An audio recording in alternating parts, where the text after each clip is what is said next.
Hello बच्चों, this is Manoj Srivastava. स्वागत है आपका मेरे प्यारे से चैनल CS इंस्टीट्यूट पर। आज मैं क्लास 11 का सिलेबस स्टार्ट करने जा रहा हूँ और क्लास 11th में हमको सबसे पहले पढ़ना है मेजरमेंट। ठीक, जो चैप्टर्स है उसमें सबसे पहला हमको टॉपिक पढ़ना है मेजरमेंट। मेजरमेंट में पढ़ाने के बाद मैं इसमें मैथमेटिकल टूल पढ़ाऊँगा, कुछ मैथ्स की चीज़ें भी पढ़ाऊँगा जो कि वो नीट या IIT या जो बोर्ड्स लेवल पर भी जो आपकी चीज़ें हैं वो आपके यूज़ में आएंगी, जैसे डिफरेंशिएशन, इंटीग्रेशन, वो सब चीज़ें आपको हमको क्या करनी है, पढ़ानी है। तो सबसे पहले आपको स्टार्ट करना है हमको मेजरमेंट।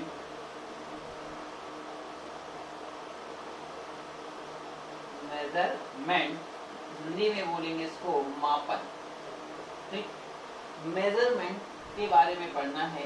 तो इसमें सबसे पहले आपको इस चैप्टर्स को कुछ चीज़ों मतलब आपको ग्रुप्स में मैं डिवाइड करता हूँ। सबसे पहले आपको इसमें क्वांटिटीज के बारे में पढ़ना है। ठीक, फिर उसके बाद डायमेंशनल एनालिसिस पढ़ना है और इसी में मैथमेटिकल टूल भी मैं पढ़ाऊंगा आपको, जो कि आगे बहुत इम्पोर्टेंट होने वाला है फिजिक्स में। और जो बच्चे मैथ्स सेक्शन से हैं उनके लिए तो एकदम इम्पोर्टेंट है ही। तो सबसे पहले मैं बेसिकली आज आपको पढ़ाऊंगा क्वांटिटीज। ठीक, तो क्वांटिटीज क्या होती हैं, क्वांटिटीज कितनी होती हैं ये हम पढ़ाएंगे। तो क्वांटिटीज क्या हैं, सबसे पहले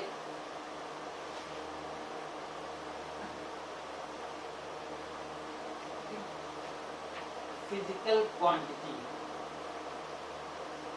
फिजिकल क्वांटिटी क्या है? Such quantity which can be measured. ऐसी राशियां जिनको हम माप सकते हैं। फिजिकल क्वांटिटी को इंग्लिश हिंदी में बोलते हैं भौतिक राशियां। क्या बोलते हैं भाई? भौतिक राशियां। ऐसी राशियां जिनको हम माप सकते हैं, जिनको मापा जा सकता है, उसे क्या कह सकते हैं? Physical quantity. Such quantity which can be measured. ठीक, अच्छा, कितने टाइप्स की होती हैं? ये दो टाइप्स की होती हैं फिजिकल क्वांटिटी। एक आपकी जो होती है वो होती है fundamental quantity, fundamental quantity,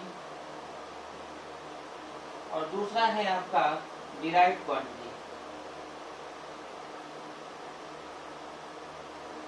fundamental quantity मतलब मूल राशियां,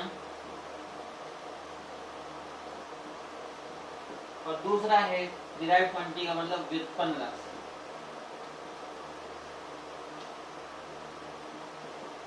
देखिए भाई, तो फंडामेंटल क्वांटिटी क्या होती हैं?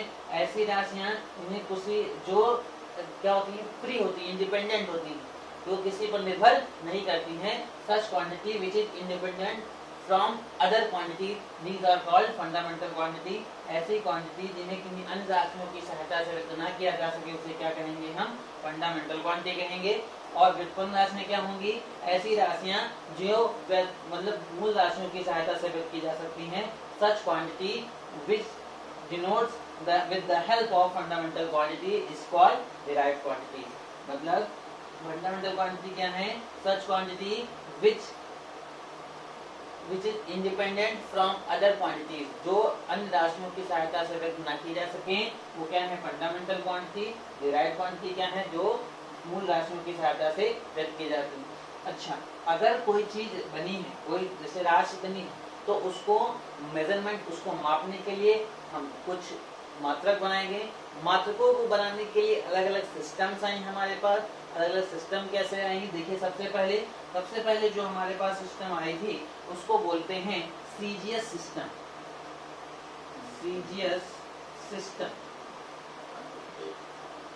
सीजीएस का स्टार्टिंग में क्या था कि जो मूल राशियां थी हमारे पास, मेजरमेंट करने के बाद थोड़ा सा और इसको डीप में चलें तो जब स्टार्टिंग में देखो फिर हमारे पास जो फंडामेंटल क्वांटिटी थी वो केवल 3 थी। वो जो मतलब स्टार्टिंग में जो हमारे साइंटिस्ट थे उन्होंने कहा कि जो फंडामेंटल क्वांटिटीज हैं, ऐसी 3 ही क्वांटिटीज के बारे में उन्होंने इन्वेंशन कर पाए जो कि फ्री फ्रॉम अदर्स थी। वो कौन कौन सी थी? एक लेंथ थी, एक मास थी और तीसरी टाइम थी। लंबाई, द्रव्यमान, समय, ठीक, तीन क्वांटिटीज थी आपकी। अच्छा, अब इन्होंने कहा कि अगर ये क्वांटिटीज बनी है तो इनको मेजरमेंट करने के लिए हमको क्या चाहिए, मात्रक चाहिए। तो मूल राशियों को मापने के लिए मूल मात्रक मिल गए और व्युत्पन्न राशियों को मापने के लिए व्युत्पन्न राशि मिले। ये क्या हो जाएंगे, इनको मेजरमेंट करने के लिए आपके फंडामेंटल यूनिट्स हो जाएंगे और इनको करने के लिए डिराइव्ड यूनिट्स हो जाएंगे। अच्छा, तो अब मेजरमेंट करने के लिए पूरा एक सिस्टम बनाया गया कि किस मेजरमेंट कैसे किस सिस्टम के तहत इनको मेजरमेंट करें। तो सबसे पहली जो सिस्टम आई वो आई सीजीएस सिस्टम। सीजीएस का सिस्टम का पूरा फुल फॉर्म होगा, सी मतलब सेंटी, जी मतलब ग्राम, एस मतलब सेकेंड। ठीक, तो स्टार्टिंग के जो हमारे फिजिशियन थे, जो आपके साइंटिस्ट, उन्होंने कहा कि अगर फंडामेंटल क्वांटिटी मूल राशियां 3 हैं तो उनको मेजरमेंट करने के लिए उन्होंने क्या किया, जो आपकी लंबाई थी, लेंथ थी, उसको उन्होंने सेंटीमीटर में मेजर किया, जो आपका मास था उनको उसको मेजर किया ग्राम में, और जो टाइम था उसको सेकंड में। ठीक, उसके बाद के जो साइंटिस्ट आए, इनके जो फॉलोवर आए, उन्होंने क्या किया कि कहा कि हम भी मानते हैं कि जो आपकी फंडामेंटल क्वांटिटी है वो 3 ही है, लेकिन अगर हम कोई बड़ी यूनिट्स मापनी है, बड़ी यूनिट्स का मतलब अगर जैसे प्लॉट को मेजरमेंट करना है, और प्लॉट को जब मेजरमेंट करना है तो अगर उसको हम फिट सेंटीमीटर में मेजर करेंगे तो मेजर ही करते जाएंगे। तो उन्होंने कहा कि इसको हम थोड़ा सा क्या करेंगे, चेंज करेंगे। हम भी मान लिए फंडामेंटल क्वांटिटी 3 ही है, लेकिन मेजरमेंट करने के जो यूनिट्स दिए वो अलग दिए। तो उसके बाद जो आई वो आई एफपीएस सिस्टम।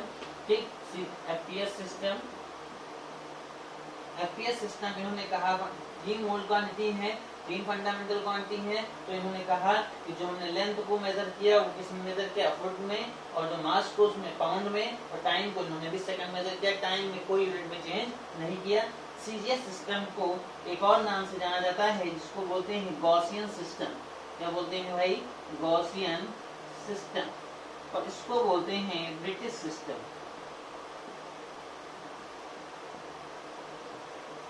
ठीक, अच्छा, फिर भाई इनके भी भाई लोगों को संसाधन मिलते गए, तो वैसे वैसे उन्होंने क्या किया कि फंडामेंटल क्वांटिटी, और उन्होंने कहा कि अगर मान लीजिए यहाँ से हमको जैसे मान लीजिए कोई 1-2 किलोमीटर की डिस्टेंस तय करनी है, अगर हम फुट में मेजर करेंगे तो मेजर ही करते जाएंगे। तो उन्होंने क्या किया, फिर अपना स्टार्ट करने के बाद उन्होंने अपना क्या किया, एक और सिस्टम दी जिसको उन्होंने कहा MKS सिस्टम। इन्होंने कहा कि मैं जो लेंथ को मेजर करूंगा वो मीटर में मेजर करूंगा, और जो द्रव्यमान को करूंगा, मतलब आपको मास को करूंगा वो किलोग्राम में करूंगा, और जो टाइम को करूंगा वो सेकंड में करूंगा। इस हिसाब से इसका नाम एमकेएस सिस्टम पड़ गया।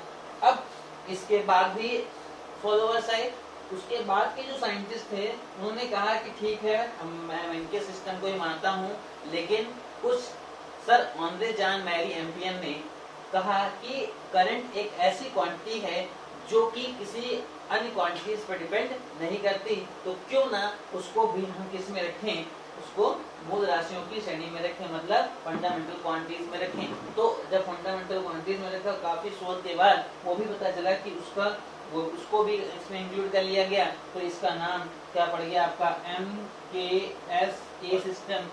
ठीक, फिर सभी देशों की सर्वसम्मति से क्या हुआ, 3 और राशियां खोजी गई जिनको मिलाया गया आपस में, वो क्या हो गया, फिर सिस्टम का नाम दे दिया गया जिसको सारे देशों ने अपनाया, इंटरनेशनल सिस्टम। ठीक, ये जो कि आज लगती है इसको बोलते हैं SI सिस्टम। ठीक, ये आज यूज होती है सारे कंट्रीज में लगभग। तो इंटरनेशनल सिस्टम में कितनी आपकी मूल राशियां हैं ये भी देखता हूँ, जल्दी से नोट कर लीजिए। ठीक,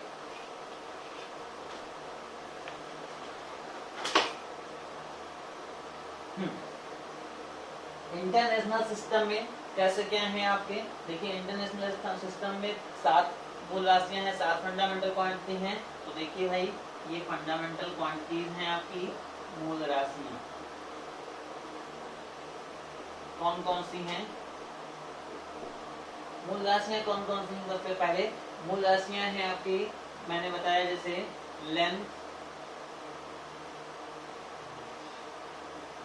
मास टाइम द्रव्यमान लंबाई द्रव्यमान समय टेम्परेचर का ल्यूमिनस इंटेंसिटी और इलेक्ट्रिक करंट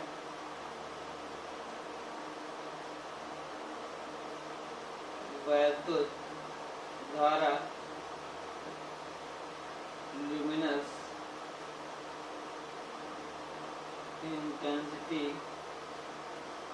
ज्योति तीव्रता अमाउंट ऑफ सब्सटेंस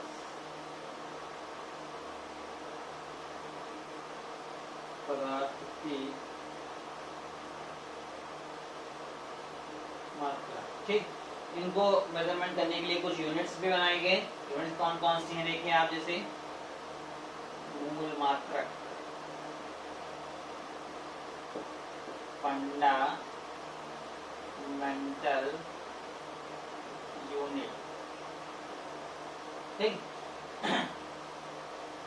कौन कौन से लेंथ को एमके सिस्टम को फॉलो किया, इसको मीटर में मेजर किया इन्होंने, फिर मास को किलोग्राम में, इसको सेकंड में, टेम्परेचर को केल्विन में, इलेक्ट्रिक करंट को एम्पियर में, ठीक, ल्यूमिनस इंटेंसिटी को कैंडेला में,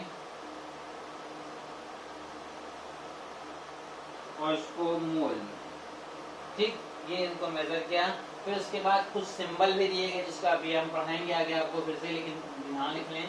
सिंबल किस चीज से इसको डिनोट करते हैं, तो मीटर को हम एल से डिनोट करते हैं, मास को किससे डिनोट करते हैं, एम से, सेकंड को टी से, केल्विन को थीटा से, एम्पियर को ए से, इसको सी डी से, इसको एम एल से। इस तरह से इनके डिनोटेशन होंगे, इनको आप नोट कर सकते हैं। ये इनके क्या है, सिंबल है, प्रतीक चिन्ह है। तो इस चीज को आप बना लीजिए, ये इम्पोर्टेंट है, मान लीजिए, जल्दी से नोट कर लीजिए।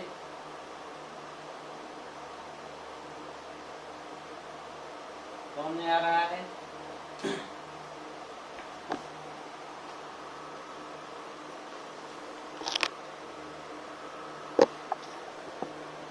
क्वांटिटी समझ में आई सभी बच्चों को।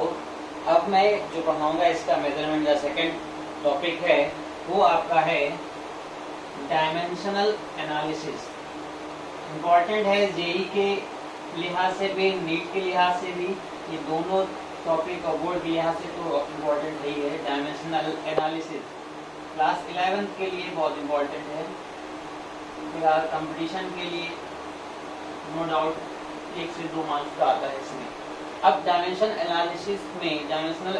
एनालिसिस में आपको करना क्या है, सबसे पहले आपको मैंने जो अभी भी सिंबल बताए वो सिंबल को याद रखने होंगे कि सिंबल कैसे होंगे। ठीक, अब उसके बाद डायमेंशंस क्या होंगे, डायमेंशन फॉर्मूला क्या होगा। तो डायमेंशंस क्या होंगी, किसी भी डिराइव्ड क्वांटिटीज को जब हम फंडामेंटल क्वांटिटीज के टर्म में लिखते हैं तो उनकी जो पावर्स होती हैं, ठीक है, उनको ही हम क्या कहते हैं, डायमेंशंस कहते हैं।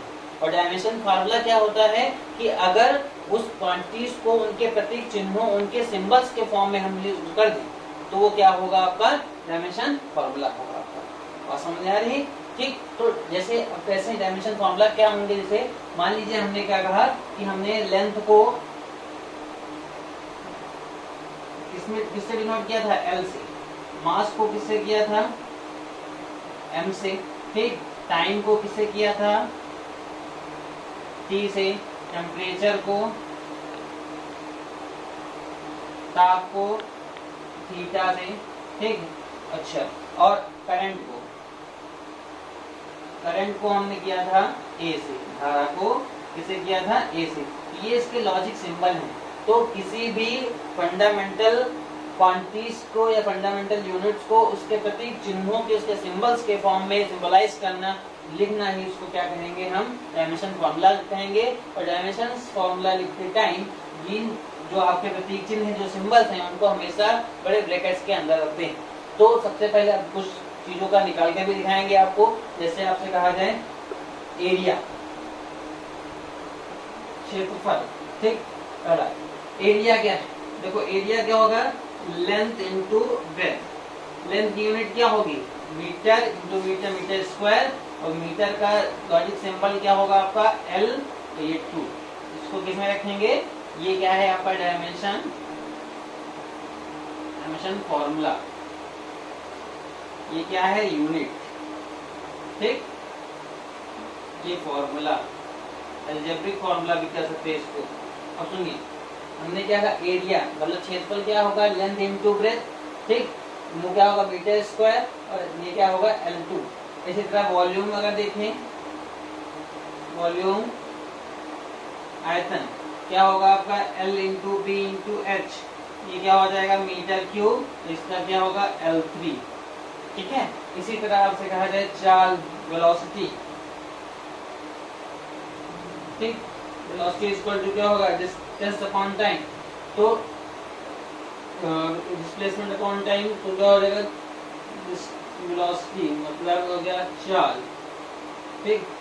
डिस्टेंस अपॉन टाइम, डिस्टेंस को क्या होंगे L से, इसको मतलब मीटर, इसको सेकेंड, मतलब L t-1 किस में रखेंगे, ब्रैकेट में, ये ध्यान रखिएगा। फिर इसी तरीके से स्पीड का भी यही होगा आपका, वेग, इसका भी सेम होगा ऐसे, कुछ चेंज नहीं होगा आपका। फिर उसके बाद फोर्स या एक्सेलरेशन, एक्सेलरेशन का क्या होगा, त्वरण हिंदी में बोलते हैं इसको। एक्सेलरेशन का क्या होगा आपका, चेंज इन स्पीड मतलब डेल्टा वी अपॉन टी, ये होता है डेल्टा वी अपॉन टी, मतलब इसका क्या होगा आपका मीटर पर सेकेंड, ये 1 सेकेंड और मतलब मीटर पर सेकेंड स्क्वायर, या फिर LT-2। ये बात समझ में आ रही। लेकिन हाँ, लिखना अलग अलग ब्रैकेट में, ऐसा नहीं कि L अपॉन टी लिख दे, नहीं, एक ही ब्रैकेट में लिखना है, तो चाहे पावर भले ही माइनस में हो जाए, ऐसे कोई दिक्कत नहीं।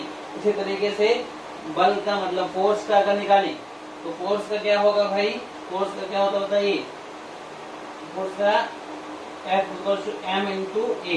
एम के वैल्यू देखो, एम का डायरेक्ट फॉर्मूला बताएं, ये किलोग्राम, ये मीटर पर सेकेंड स्क्वायर, तो यूनिट तो आप लिख लेंगे। इस किलोग्राम को किससे दिखाते हैं, m से, और इस पूरे को किससे दिखाते हैं, LT-2 से। इस तरह से आप इसकी डायमेंशन फॉर्मूला लिखेंगे। इसी तरह आपसे कह देते हैं एनर्जी का या कार्य का, वर्क, ठीक।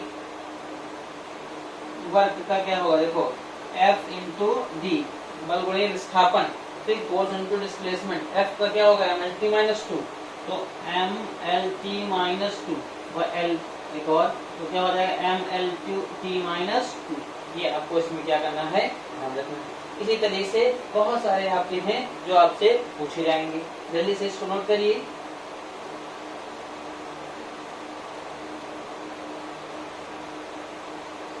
नोट हो गया, जल्दी नोट करिए।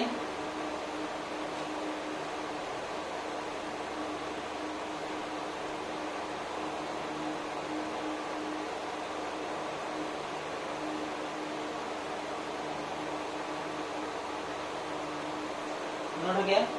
कुछ और भी हैं जिनका पूछा जाता है, बहुत इंपॉर्टेंट है, जैसे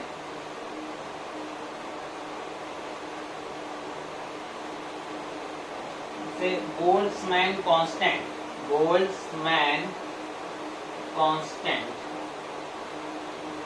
बोल्ट्जमान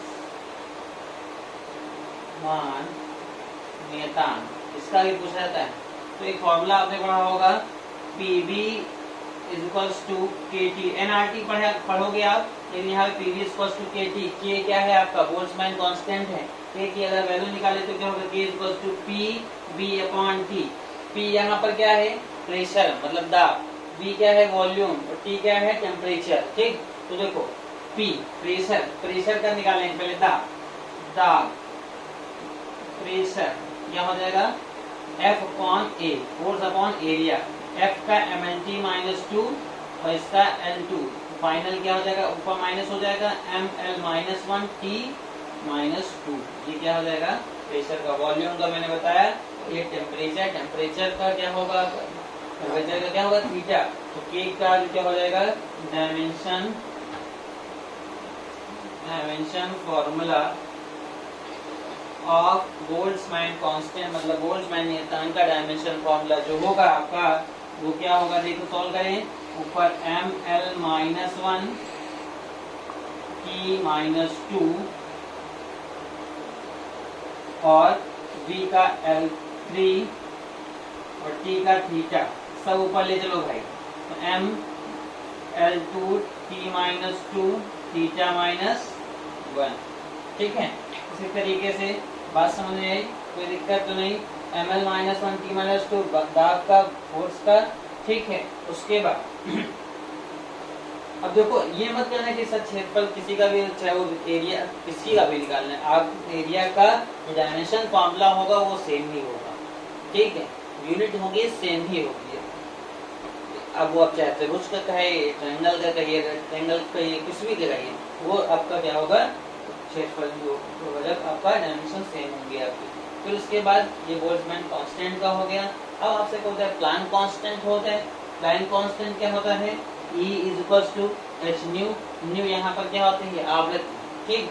न्यू क्या होती है, ये है फ्रीक्वेंसी, ठीक, आवृत्ति। आवृत्ति को 1/T भी लिखते हैं। E क्या है, एनर्जी, जूल में लिखेंगे इसको।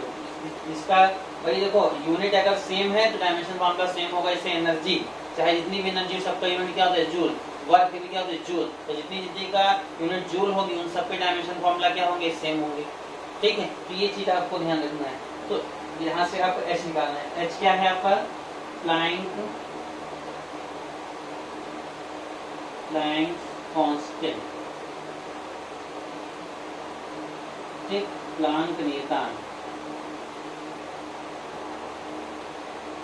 ठीक। अब देखिए प्लैंक नियतांक इसका निकालना है तो क्या हो जाएगा, H = E/न्यू। देखो E क्या है, जूल। E का फिर निकालना होता है, जैसे वर्क का निकाले वैसे ही इसका भी निकालेंगे। वर्क क्या होता है, W = F/D। ये mlt-2, कुछ तो आपको याद रखने पड़ेंगे, ml2T-2, बार बार जब आप निकालेंगे तो याद हो ही जाएगा आपका। और न्यू क्या होगा, 1/T, T को -1, तो ये क्या हो जाएगा, H की वैल्यू जो होगी डायमेंशन फॉर्मूला ऑफ H, मतलब प्लैंक नियतांक, प्लैंक कांस्टेंट की जो डायमेंशन होगी वो क्या होगी बताइए, ml2T-2 और ये T-1, ऊपर चला जाएगा -2 + 1, कितना हो जाएगा बताइए भाई, -2 + 1, माइनस का 1, तो मतलब ml2T-1। ये आपको ध्यान रखना है, ये इम्पोर्टेंट है, सारे पूछे जाते हैं। अब जो ग्रेविटेशनल कांस्टेंट का पूछा जाता है ये आपको करके लाना है, होमवर्क में लिख लीजिए इसको। होमवर्क में है आपको जी के डायमेंशन फॉर्मूला ऑफ जी, जी का ये सूत्र आपको लिखना है, ठीक, उसको आपको करके लाना है। आज पहले डायमेंशन फॉर्मूला निकालना सीखेंगे, कल हम बताएंगे आपको, नेक्स्ट लेक्चर में बताएंगे कि यूजेस ऑफ डायमेंशन फॉर्मूला, मतलब डायमेंशन फॉर्मूला का यूज कहाँ पर है, ठीक है। बाकी बहुत सारे आपके यहाँ अलग अलग फॉर्मूलेज हैं, उनके आपको निकाल के लाना है, ठीक है। जब नहीं समझ में आएंगे तो आपको लिंक में मैसेज करना है कमेंट बॉक्स में, ठीक है।